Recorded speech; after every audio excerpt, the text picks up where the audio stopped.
สงสัยว่า3คำนี้ออกเสียงเหมือนกันไหมต้องมาดู there there there เหมือนกันหมดเลยนะคะเพราะ3ตัวนี้เป็น homophones ค่ะก็คือว่าออกเสียงเหมือนกันทั้งหมดเลยนะคะดังนั้นเนี่ยมันก็ต้องขึ้นอยู่กับบริบทด้วยนะ there ตัวนี้จะใช้พูดถึงบอกสถานที่นะคะเช่น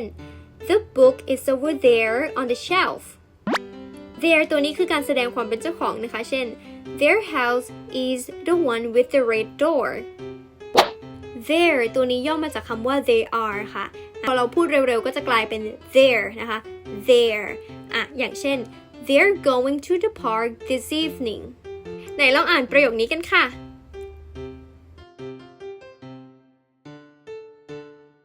They're going to take their time to get there before the movie starts ได้ไหม ก็มี there ตั้ง3ตัวเลยนะคะในประโยคนี้เนาะใครพูดได้ก็คอมเมนต์มาให้หน่อยว่า